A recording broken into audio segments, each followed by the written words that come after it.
Hello everyone, welcome to Home Cooking with me Hema Subramanian. Ganesh Chaturthi is a special festival for many of us and we always prepare a lot of nice sweets and savories for the festival. So today I'm going to share 4 wonderful recipes that you can make for this Ganesh Chaturthi and enjoy.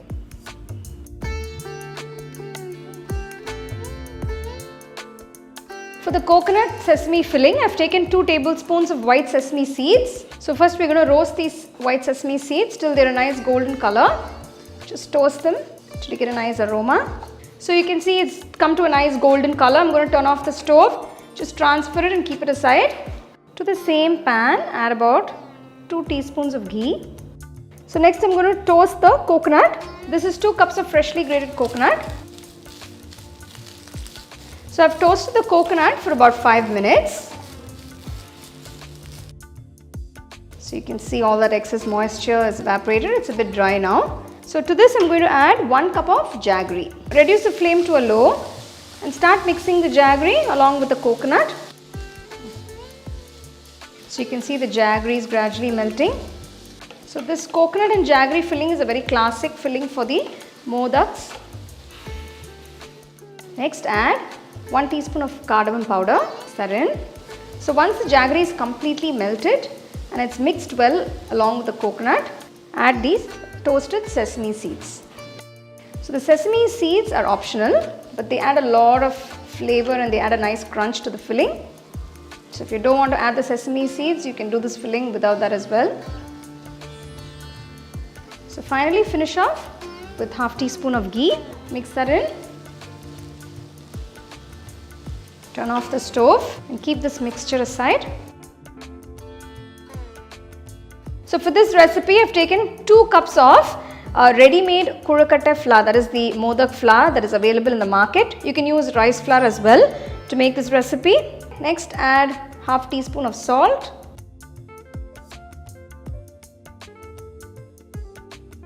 Next add 2 teaspoons of gingelly oil. You can use sesame oil if you have that. Just mix that in. So just gradually pour hot water and quickly mix it in. So what this hot water does, it cooks the flour instantly. You wouldn't want to put your hands in to mix this because the water is very hot. So carefully knead the dough. Mix everything well till it's all well combined.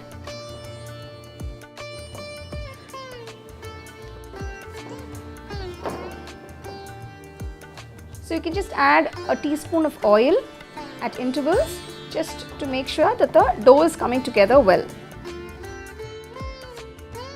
Now that the dough is come together, finally I'm just adding a few drops of oil and rubbing it all over the dough. So I have this modak mold here, so just apply a little bit of oil inside.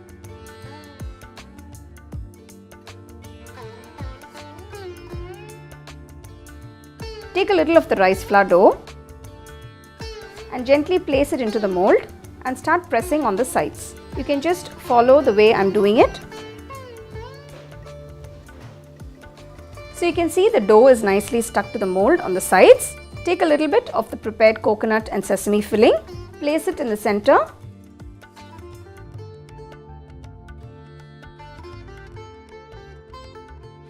Take a little bit of the rice flour dough and seal the top.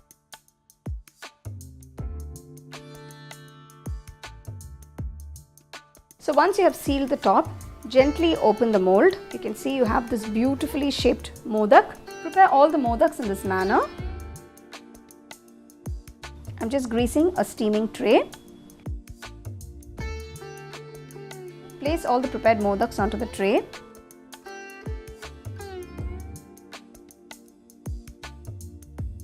Once the steamer is ready, just place the tray into the steamer and steam the modaks for about 10 minutes on medium flame.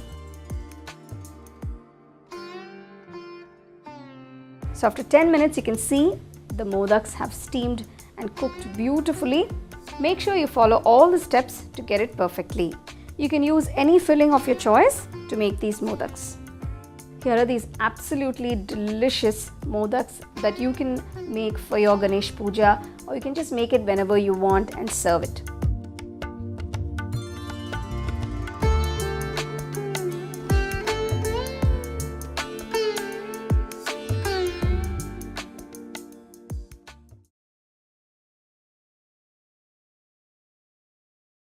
We just need about 5 main ingredients that go into making this delicious and healthy snack. So to the bowl, add 1 cup of rice flour.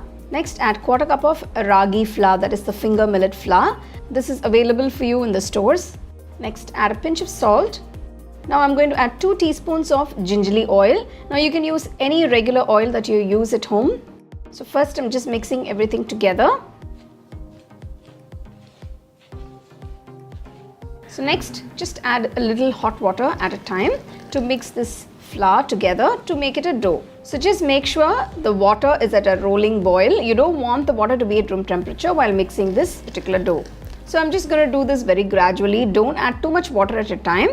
So if you see, the flour instantly cooks while adding this hot boiling water. The water is so hot that I cannot use my hands to mix it. That's why I'm using a spatula. So just make sure that you do the same. So once the flour has come together into a nice dough consistency, just pour a little oil in your palms because it can get a little sticky, you can see. So the rice flour and the ragi flour has come together very nicely. It's cooked in the hot water. Just use 1 or 2 drops of oil when you need it, just while mixing the dough. Now you can see the dough is ready. Let this sit for about 10 minutes. Next, I'm going to make the filling. Take 1 bowl of freshly grated coconut. Next, add 1/4 cup of freshly grated jaggery. If you don't have jaggery, just use brown sugar. That's available for you, or you can also use regular white sugar. Next, add a teaspoon of cardamom powder. Just mix everything together. It's best to use your hands for this. Usually when we make the steamed dumplings, that is the Ela Ada or the Kozhukattai, we use a cooked filling. We cook the coconut and the jaggery together. But here I'm just using freshly grated coconut along with the jaggery, and the filling is just very simple to make. The fresh coconut gives a nice crunch when you bite into it. So now the filling is done. I'm going to steam the ragi adais in banana leaf. Now if you don't have these, don't worry about it. You can just steam it directly in an idli steamer. So I've just cut the leaf into small rectangles.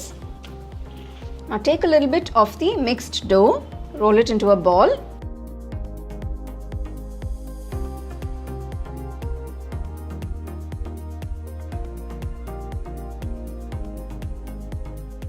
Take a little bit of the oil, rub it onto the banana leaf. Place the dough ball and gently press it down. Just flatten it.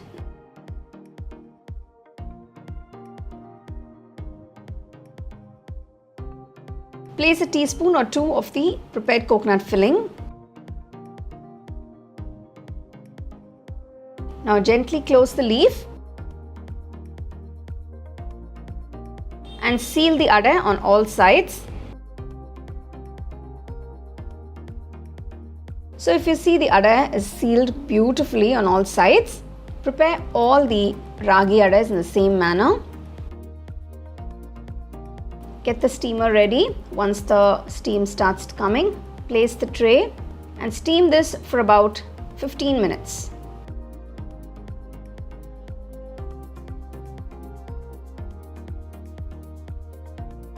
After 15 minutes, you can see the Ragi Ela Ada is cooked beautifully. It's a wonderful and healthy snack that you can easily make at home. This is a very nice way to incorporate ragi into your diet. You can easily enjoy about 2 or 3 at a time, and it's pretty filling as well. This is a wonderfully nutritious and healthy snack that you can give your loved ones.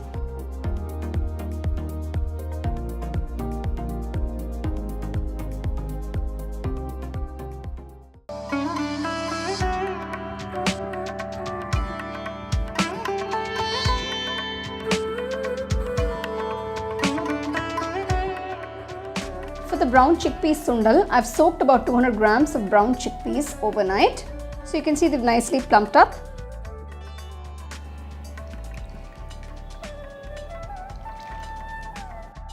Discard all the water. Transfer the soaked chickpeas to a pressure cooker. Pour enough water. Add a little salt. Close the lid and pressure cook for about 4 to 5 whistles.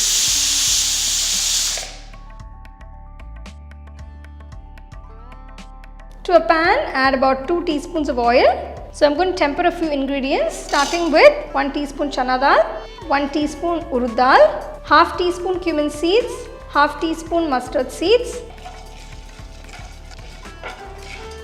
Add a few red chilies cut up. Once the mustard seeds start splattering, add half teaspoon of hing, add 2 green chilies chopped, add a few curry leaves.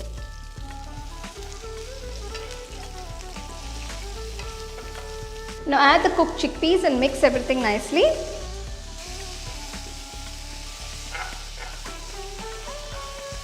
I'm adding about 1/4 cup of chopped mango pieces. Now this is entirely optional. This will give you a nice tangy flavor. Just mix that in.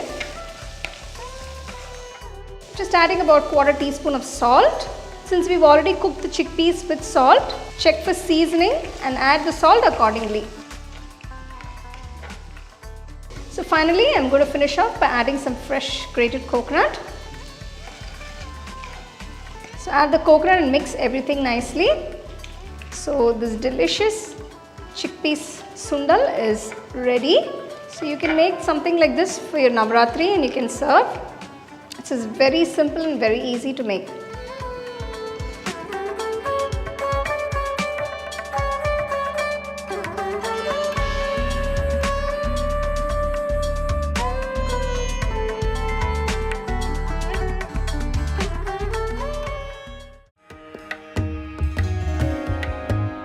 So to make the powdered sugar, just add half cup of granulated white sugar. I'm adding a few cardamom seeds. For Besan Ladoo, it's good to use powdered sugar and it's got a nice fragrance of cardamom in it. So I'm just going to roast a few cashew nuts. Just roast it till they turn nice golden color. Remove and keep it aside. To the pan, add 1/4 cup of ghee. Next, add 2 cups of gram flour, that is besan. This is a 250 ml cup. So we're going to cook the besan in ghee. So you have to do this on a medium-low flame, otherwise it can get burnt pretty fast. So roast this for about 20 minutes so that the raw smell goes and you get a nice toasted smell from the gram flour. You need to constantly mix the besan so that it cooks well and all the raw smell goes. You can see it's got this nice crumbly texture. Add a teaspoon of ghee and mix it into the besan mixture. After 5 minutes, add another teaspoon of ghee and continue to cook. You can see it's becoming nice and crumbly. Gently mash it like this with a nice heavy spatula if you have one. So I've added about 4 teaspoons of ghee at intervals. After adding the 4th teaspoon of ghee, cook for another 10 minutes and you can see the flour becomes into lumps like this and you can see the ghee releasing. Just gently press it with a spatula and break it down. So once you do this, turn off the stove, transfer the mixture to a bowl, let it come to room temperature. It's pretty hot. Now add 1.5 cups of powdered sugar. Mix the besan mixture along with the powdered sugar. So the mixture is coming together beautifully. You can see I've crumbled it very nicely. The powdered sugar is mixed very nicely along with the besan mixture. So just crumble it with your palms. Make sure you do it when the mixture is a little bit warm. You don't want it to become too cold. So gradually add the ghee till you are able to bind it into a nice laddu shape. Now add the chopped roasted cashew nuts. Mix it in. Now gradually pour the ghee. So adding melted ghee would be a better option. Just add very little at a time. This has to be a very gradual process till you get the right binding consistency. The mixture is turned into a nice dough consistency by gradually adding the ghee. So this is good. Now you can roll it into laddus. Take a little ghee, apply on your palms. Take a little bit of the besan laddu mixture and start rolling it into small laddus.